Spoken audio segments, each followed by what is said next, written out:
Hello everyone, welcome to my YouTube channel. So let's start our third part of the chapter reproduction in plants. तो यहाँ तक MCQs तक हमने complete कर लिया था. Now start with the flower. Flower आपको पता है फूल. हमने क्या पढ़ा था फ्लावर के बारे में कि ये क्या है, सेक्सुअल रिप्रोडक्शन में यूज़फुल होते हैं और इससे क्या बनता है, फ्लावर से फ्रूट बनता है. आपने प्लांट्स में, ट्रीज़ में देखा होगा कि पहले फ्लावर्स आते हैं, फिर फ्लावर से ही फ्रूट डेवलप होता है. ठीक है. So the plants that have flower are called flowering plants. जिन प्लांट्स में फ्लावर्स आते हैं हम उनको क्या बोलते हैं, फ्लावरिंग प्लांट्स हैं वो. Sexual reproduction is the characteristic of the flowering plants. जो फ्लावरिंग प्लांट्स होते हैं उनमें क्या होता है, सेक्सुअल रिप्रोडक्शन होता है. वही उसकी क्या है, एक करेक्टरिस्टिक है. Flowers are the reproductive parts of the plant. और जो फ्लावर्स हैं वही रिप्रोडक्टिव पार्ट्स हैं प्लांट के, जिसे रिप्रोड्यूस करते हैं. The reproductive organs of a flower are. अब ये पूरा का पूरा फ्लावर है, कह रहे हैं कि ये रिप्रोडक्टिव पार्ट है. इसके ऑर्गन्स क्या क्या है, एक होता है स्टेमन. अब आप ऐसे याद रख सकते हो, इसमें मैन है ना, मैन क्या होता है, आदमी, मेल. तो ये क्या है, मेल पार्ट है, मेल ऑर्गन है. और जो पिस्टिल है वो है फीमेल ऑर्गन. ठीक है. सो दो पार्ट है इसके reproductive organs, स्टेमन and the pistil. Let us see the position of the स्टेमन and the pistil in the flower. तो आप क्या देखते हो, ये फ्लावर है, यहाँ पर ये जो लॉन्ग तरीके के होते हैं उसके ऊपर इस बर्ड तरीके के होता है, उसको क्या बोल देते हैं हम, स्टेमन. ठीक है. और स्टेमन के ऊपर ये जो राउंड पार्ट होता है इसको बोलते हैं एंथर. और एंथर नीचे क्या है, ये फिलामेंट है. मतलब जो ये इस तरीके से है वो तो हो गया फिलामेंट, और ये ऊपर जो है इस तरीके से वो हो गया एंथर. और इसके अंदर ऐसे डॉट डॉट डॉट बहुत सारे मेल गैमेट्स होते हैं जिसको बोल देते हैं पॉलन ग्रेन्स बोल देते हैं. ये हम आगे पढ़ेंगे. ठीक है. तो ये क्या हो गया, पूरा का पूरा मेल रिप्रोडक्टिव ऑर्गन हो गए. अब हम बात करते हैं फीमेल रिप्रोडक्टिव ऑर्गन की. फीमेल में क्या होते हैं, थ्री थिंग्स होती हैं. यहाँ से स्टार्ट होता है ये, एक तो होती है स्टिग्मा जहाँ से स्टार्टिंग होती है, फिर ये जो ट्यूब है इसको बोलते हैं स्टाइल, और नीचे जो ये फूला हुआ पार्ट है इसको बोलते हैं ओवरी. ठीक है. So stigma, style and the ovary is the reproductive part. So first part हम प्रॉपरली स्टडी करेंगे, that is the स्टेमन.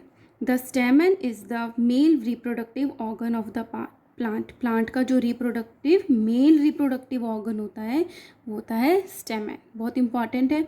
It has the two parts. और इसके कितने पार्ट्स होते हैं, two. One is anther and one is filament. तो इससे मिलके ये पूरा पूरा स्टेमन बनता है.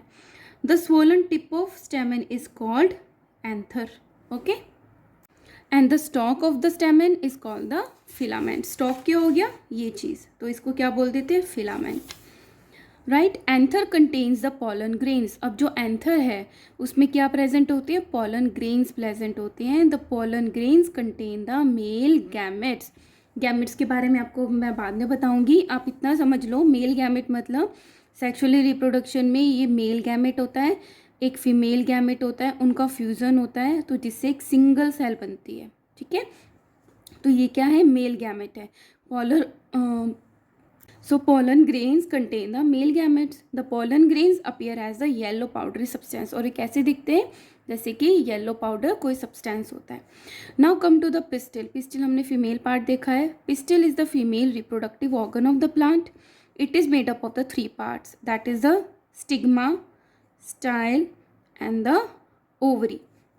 The top sticky part of the pistil is called the stigma. ये जो ऊपर का टॉप का जो स्टिकी होता है, ये स्टिकी भी होता है, इसको बोलते हैं stigma. The middle part of the pistil is called the style. It is a tube. ये क्या होता है, ट्यूब होती है जो कनेक्ट करती है स्टिग्मा को ओवरी से. The swollen part at the bottom of the pistil is called the ovary. अब ओवरी में क्या होता है, ये इसको ओपन करके दिखा रखा है. The ovary contains ovule. Ovary के अंदर ओव्यूल होता है, एंड जो ओव्यूल होते हैं दे प्रोड्यूस फीमेल गैमेट. जैसे मेल गैमेट है पॉलन ग्रेन्स, इसी तरीके से जो ओव्यूल्स हैं वो फीमेल गैमेट प्रोड्यूस करते हैं और उनको क्या बोल देते हैं, एग बोल देते हैं. सो ओवरी के अंदर ओव्यूल, उसके अंदर एग्स डेवलप होते हैं. ठीक है. So these are the male and the female reproductive parts of the plant. Now come to the unisexual and the bisexual flower. Uni होता है वो वाला फ्लावर जिसमें एक ही तरीके के सेक्सुअल ऑर्गन्स होते हैं, या तो मेल होगा या फीमेल होगा। बाइसेक्सुअल, बाई मतलब दोनों। ऐसा फ्लावर जैसे ये था, है ना, इस पेज पे देखोगे तो ये था, इसमें मेल पार्ट भी है और फीमेल पार्ट भी है, तो क्या हो गया, बाइसेक्सुअल हो गया। The flowers which contain only one organ of the reproduction, either the pistil or the stamen, is called the unisexual or the incomplete flowers. ऐसे फ्लावर्स जिनमें एक ही ऑर्गन होता है रिप्रोडक्शन का, या तो ये तो पिस्टिल हो गया फीमेल और स्टेमन हो गया मेल, उसको यूनिसेक्सुअल कहते हैं। एग्जाम्पल लर्न करने हैं। Plants like the papaya, watermelon, cucumber, bitter gourd and the pumpkin produce the unisexual flower. ये जो सारे प्लांट्स हैं या ट्रीज हैं, ये क्या डेवलप करते हैं, unisexual flowers. Papaya, watermelon, cucumber, bitter gourd and the pumpkin, right. Now the flowers which contain both reproductive organ, pistil भी है as well as stamen, are called the bisexual flowers. Plants like rose, mustard, gulmohar, lily and the China rose produce bisexual flowers. ये भी examples हैं जो आपको learn करने हैं। Both the male and the female unisexual flowers may be present in the same plant or in the different plant. अब क्या है, जैसे मैं बात करती हूँ, जैसे कोई भी ये प्लांट है, ठीक है, इसकी बात करी जाती है, इसमें ये लीव्स हैं। अब यहाँ पे एक फ्लावर है, एक यहाँ पर फ्लावर है। अब क्या हो सकता है, एक पॉसिबिलिटी तो ये है कि इस फ्लावर में मेल पार्ट है, दैट इज अ स्टैमेन, और इसी प्लांट के इस फ्लावर में है पिस्टल, ऐसा भी पॉसिबल है। या ये जो प्लांट है सेम एक और प्लांट है, उसमें एक फ्लावर लगा है, दो फ्लावर लगे हैं, ऐसा भी पॉसिबल है कि एक में पूरे में स्टैमेन हो और दूसरे में क्या हो, पिस्टिल हो, तो ये भी पॉसिबिलिटी है। एक ही प्लांट के डिफरेंट डिफरेंट जो फ्लावर्स है उसमें मेल फीमेल दोनों भी हो सकते हैं, या एक में मेल और दूसरे प्लांट में पूरे फीमेल भी हो सकते हैं। तो यही बोला है, both the male and the female unisexual flower may be present in the same plant और in the different plants. Now mechanism देखते हैं सेक्सुअल रिप्रोडक्शन का। The sexual reproduction in the plants involve the following steps, these are the 4 steps: pollination, fertilisation, formation of seed and the fruit and the germination of seed. अब इसको step by step हम clear करते जाएंगे, आपको समझ में आ जाएगा। Pollination मतलब क्या होता है, पॉलन से कुछ रिलेटेड है, पहली चीज़ तो ये हो गई। अब देखते हैं क्या है पॉलिनेशन, क्या है, the transfer of pollen grains from the anther to the stigma of a flower is called the pollination. किसी फ्लावर में जो मेल पार्ट है स्टैमेन या एंथर से पॉलन ग्रेन्स का ट्रांसफ़र होना फीमेल पार्ट के, दैट इज़ अ स्टिग्मा, यहाँ से पॉलन ग्रेन्स गए और स्टिग्मा पे चले गए, उसको बोल देते हैं पॉलिनेशन, मतलब पॉलिनेशन, पॉलन्स का ट्रांसफ़र टू द स्टिग्मा। ना pollination can occur in 2 ways. अब ये जो पॉलिनेशन है, जो पॉलन्स हैं वो स्टिग्मा तक जाते हैं, उसके 2 तरीके हैं, एक है सेल्फ पॉलिनेशन और एक है क्रॉस पॉलिनेशन। सेल्फ पॉलिनेशन है when the pollen grains from the self, होता है, समझ में आ रहा है, from the anther of the flower are transfer to the stigma of the same flower. मतलब एक ही फ्लावर में से, उसी फ्लावर में से, उसी के एंथर में से उसी फ्लावर के स्टिग्मा पे ट्रांसफ़र हो रहे हैं, तो उसको बोलते हैं सेल्फ पॉलिनेशन। अंडरस्टूड। अब बात करते हैं क्रॉस की। क्रॉस कैसे, when the pollen grains from the anther of a flower of the one plant are transfer to the stigma of a flower of the another plant of the same kind, it is called the cross pollination. एक plant का flower है दूसरे plant का, लेकिन same species का है, भले ही दोनों रोज़ हैं, भले ही दोनों पंपकिन है, भले ही दोनों कुकुम्बर है, प्लांट तो सेम ही होना चाहिए ना, तभी तो रोज़ बनेगा, भले तो तभी तो कुकुम्बर बनेगा, है ना। तो एक प्लांट के एंथर में से फ्लावर के दूसरे प्लांट के स्टिग्मा में ट्रांसफ़र होना पॉलन्स का is called the cross pollination. Understood. Generally pollen grains have a tough protective coat which prevents them from drying. अब जो ये पॉलन ग्रेन्स होते हैं इसके ऊपर टफ प्रोटेक्टिव एक कोटिंग होती है जिससे ये सूखते नहीं हैं, ठीक है। Pollination always require some agents to carry pollen grains and release them to stigma. अब ऐसा कैसे है कि जो पॉलन ग्रेन्स है वो स्टिग्मा तक पहुंच जाते हैं, भले वो सेम फ्लावर हो प्लांट का, भले वो डिफरेंट डिफरेंट प्लांट के मेल फीमेल ऑर्गन्स हो, तो कैसे पॉलिनेशन होता है? कुछ तो एजेंट्स की ज़रूरत पड़ती होगी, तो उनके बारे में बात करेंगे। पॉलिनेशन बाय इंसेक्ट्स, इंसेक्ट्स के through. Pollination by wind, pollination by the water, ठीक है। तो ये 3 तरीके हैं, इंसेक्ट्स के थ्रू, विंड के थ्रू और वाटर के थ्रू पॉलिनेशन हेल्प होती है, ठीक है। नाउ इंसेक्ट्स की बात करते हैं। Many insects such as the bees, butterflies and the moth feed on the nectar of the flower. Nectar क्या होता है? जो फूलों का रस होता है, दैट इज़ अ नेक्टर। तो बीज, बटरफ्लाई और मोथ जो हैं वो फ्लावर के जो नेक्टर हैं उसको एज अ फूड लेते हैं। A few insects are attracted by the colour and the odour of the flower. और ये क्यों आते हैं यहाँ पे? क्योंकि इनमें से इनके जो कलर होते हैं ब्यूटीफुल और जो इनकी खुशबू होती है उनकी वजह से ये अट्रैक्ट होते हैं। When these insects visit the flower, the pollen grain from the anther stick to their body.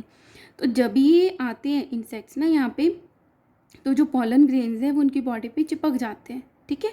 And when these insects sits on the another flower, और जब यही इंसेक्ट्स किसी दूसरे फ्लावर पे बैठते हैं, these pollen grain get rubbed off, ये उसको अपनी बॉडी से रब ऑफ करके हट जाते हैं या अपने आप हट जाते हैं, हटा दिए जाते, कुछ लगा हुआ है, कॉजिंग पॉलिनेशन, जिससे क्या हो जाता है? पॉलिनेशन। तो इंसेक्ट्स इस तरीके से हेल्प करते हैं। The flowers pollinated by insects are, अब वो फ्लावर जो कि इंसेक्ट्स की वजह से पॉलिनेशन होता है जिनमें, वो कैसे होते हैं? फ्लावर्स लार्ज होते हैं, ब्राइट कलर्ड होते हैं एंड स्वीट सेंटेड होते हैं। अब ये क्यों होते हैं? क्योंकि इनको इंसेक्ट्स को अट्रैक्ट करना होता है ताकि उनमें पॉलिनेशन हो। Some flowers contain nectar also, अब कुछ फ्लावर्स में नेक्टर भी होता है, तो पीने आएंगे, खाने आएंगे, तो उनका पॉलिनेशन में हेल्प होगा, ठीक है। अब नेक्टर क्या है? Nectar is a concentrated solution of sugar. जो शुगर का अगर हम घोल कंसनट्रेशन बनाते ज़्यादा गाढ़ा, उसको बोल देते हैं नेक्टार, ठीक है। अब बात करते हैं पॉलिनेशन बाय विंड। विंड के थ्रू कैसे होता है? व्हेन पॉलन ग्रेन्स मैच्योर, जब पॉलन ग्रेन्स जो हैं फ्लावर में मैच्योर हो जाते हैं, द एंथर्स ब्रेक, एंथर अपने आप टूट जाता है, फट जाता है, ओपन टू रिलीज देम, जिससे पॉलन ग्रेन रिलीज हो जाते हैं। The blowing wind carries the mature pollen grains from the one flower to the another flower and help in pollination. तो जो विंड ब्लो करती है उससे जो पॉलिनेशन, जो पॉलन ग्रेन्स हैं वो एक फ्लावर से दूसरे फ्लावर में चले जाते हैं। विंड की वजह से हवा चल रही होती है जिससे पॉलिनेशन में हेल्प मिलती है। The wind pollinated flowers are found in the plant such as, अब विंड पॉलिनेशन किन किन में होता है? Grass, wheat, corn, sugar cane, rice and maize में, इनमें विंड पॉलिनेशन होता है। Wind pollinated flowers are usually borne in clusters. अब ये जो विंड पॉलिनेशन फ्लावर्स हैं ये बहुत ज़्यादा क्लस्टर्स में डेवलप होते हैं। They do not have sepals in the petals and do not produce nectar. ना तो इसमें पत्तियाँ होती हैं, जो फूल की पंखुड़ियाँ होती हैं वो भी नहीं होती, क्योंकि इनको इंसेक्ट्स को अट्रैक्ट ही नहीं करना होता। तो ना तो इनमें सेपल्स होते हैं, ना पेटल्स होते हैं, ना ही इनमें नेक्टार होते हैं, क्योंकि पॉलिनेशन इनका विंड के थ्रू होता है। They have a long and the sticky और the feathery stigma to easily trap the pollen grains. But इनमें क्या होता है? लॉन्ग एंड द स्टिकी और फेदरी स्टिग्मा होती है। जैसे स्टिग्मा है ना, तो फेदरी हो गई, लॉन्ग हो गई, तो इजीली ये पॉलन ग्रेन्स जो है ट्रैप हो जाते हैं। These flowers produce a large amount of pollen grains, क्योंकि विंड के थ्रू होना है तो बहुत ज़्यादा नंबर में इनमें पॉलन ग्रेन्स डेवलप होता है, which are light and non sticky. तो ये पॉलिनेशन बाय विंड, ये जो ग्रास था इसमें क्या, जो एंथर है यहाँ से पॉलिनेशन हो गया, pollens carried by the wind, stigma पे ट्रांसफर हो गया, ठीक है। Now pollination by the water. The pollination in the aquatic plants, पानी में है, जो पानी वाले प्लांट्स हैं उसमें किस तरीके से होता है? Is generally done by water, water के थ्रू होगा, क्योंकि सब सारे प्लांट ही पानी में। द वाटर करंट, जो पानी बहता है, carry the mature pollen grains from the one plant to the another and helps in the pollination. Pollination in aquatic plants, अब एग्जाम्पल की बात करें कि पॉलिनेशन बाय वाटर किस में होता है, that is in a Vallisneria and the Hydrilla is carried out by the water. Okay student, so 3 things हो गई, एजेंट्स हो गए जिसके थ्रू क्या होता है? Pollination by insects, by wind and by water. Okay, now come to know that the artificial pollination, नाम से समझ आ रहा है नेचुरली नहीं हुआ, करवाया जा रहा है। The artificial pollination is a technique widely use to improve the quality and the quantity of the crop. मतलब हमें अच्छी क्वांटिटी और अच्छी क्वालिटी चाहिए तो हम आर्टिफिशियली पॉलिनेशन करा देते हैं। It is perform to produce various new varieties of the crop having desire characteristics like the higher yield, better quality of the flower and the seeds, disease resistant and the high nutritional value। अब क्या है, हम naturally अगर pollination होने देंगे तो कोई भी फ्लावर से कोई भी फ्लावर क्या पॉलिनेशन हो जाएगा उनका और न्यू प्लांट डेवलप हो जाएगा। बट अगर हमें अच्छी यील्ड चाहिए तो हम पॉलन ग्रेन्स भी सेलेक्टिव कर ले सकते हैं किसी प्लांट के जो बहुत अच्छा है, जिसमें डिजीज़ नहीं है या फिर जो ज़्यादा फ्रूट्स डेवलप करता है, और उस प्लांट के फ्लावर के स्टिग्मा पे हम उसको डाल सकते हैं जो कि हमें डिज़ायर्ड है कि ये प्लांट लॉन्ग है, इसमें भी ज़्यादा फ्रूट्स डेवलप होते हैं, है ना, या इसमें क्वालिटी अच्छी है फ्लावर्स की। तो इस तरीके से हमें हेल्प मिल जाती है। The artificial pollination involve the following steps. तो इसमें क्या स्टेप्स होते हैं, पहले सिलेक्ट करते हैं हम। The plants male and female with the desire characteristics are selected. सबसे पहले सेलेक्ट कर लिया मेल और female. Both plants belong to the same species. ये तो ऑब्वियस सी बात है कि दोनों सेम स्पीसीज़ की होनी चाहिए, कुकुम्बर और रोज़ का तो नहीं करा सकते, सो सेम स्पीसीज़ होनी चाहिए। Now removal of the stamen, इसको बोलते हैं रिमूवल ऑफ स्टेमन को बोलते हैं emasculation. Emasculation, the stamen of the bisexual flower are removed in the bud condition. जब वो बर्डिंग कंडीशन में ही होता है फ्लावर तो उसमें से स्टेमन को है रिमूव कर देते हैं। And this flower with pistil is covered with a paper, और इसमें क्या बच गया, पिस्टिल बच गया, और उसको पेपर या पॉलीथीन बैग से कवर कर देते हैं टू प्रिवेंट नेचुरल पॉलिनेशन, ताकि क्रॉस पॉलिनेशन ना हो नेचुरली किसी और पॉलन ग्रेन से। Now pollination with the stigma of the flower mature, जब स्टिग्मा जो है, सो पॉलिनेशन में क्या है, when the stigma of the flower mature, जो स्टिग्मा जो है फ्लावर की मैच्योर हो जाती है, pollen grains from the stamen of the another selected plant, तो जिसमें से हमने एंथर को या स्टेमन को रिमूव कर दिया था, उसकी जब स्टिग्मा मैच्योर हो जाती है फ्लावर की, तो दूसरा जो सिलेक्टेड स्टेमन में से पॉलन ग्रेन्स को लेते हैं और डस्टेड करते हैं ऑन द स्टिग्मा। तो आर्टिफिशियली हमने करवा लिया ना, पॉलन ग्रेन्स को लेके फ्लावर के स्टिग्मा पे डाल दिया। These cross pollinated flowers are again covered with the muslin paper और पॉलीथीन बैग, अगेन उनको कवर कर देते हैं, ठीक है, till fruits and seeds are produce, जब तक कि फ्रूट्स और सीड प्रोड्यूस नहीं हो जाते। The seeds produce after artificial pollination give rise to a new variety, जिससे न्यू वेराइटी डेवलप होती है क्योंकि हमने आर्टिफिशियली उसको क्रॉस करवाया था, which is generally better than the parent crop, जो कि पेरेंट क्रॉप से जनरली बेटर होती है। They are better quality, high yielding and the disease resistant crop. एक तो उनकी क्वालिटी बेटर होती है और वो ज़्यादा प्लांट्स या फ्रूट्स देती है, और वो कैसी क्रॉप्स होती हैं, डिजीज़ रेजिस्टेंस, क्योंकि हमने अच्छी क्वालिटी के पॉलन ग्रेन्स लेके स्टिग्मा पे डाले थे। Alright, so this is about the flowers. Next class में मैं आपको फर्टिलाइजेशन करवाऊंगी। Okay, so guys, if you like my videos please like, share and subscribe. Thank you.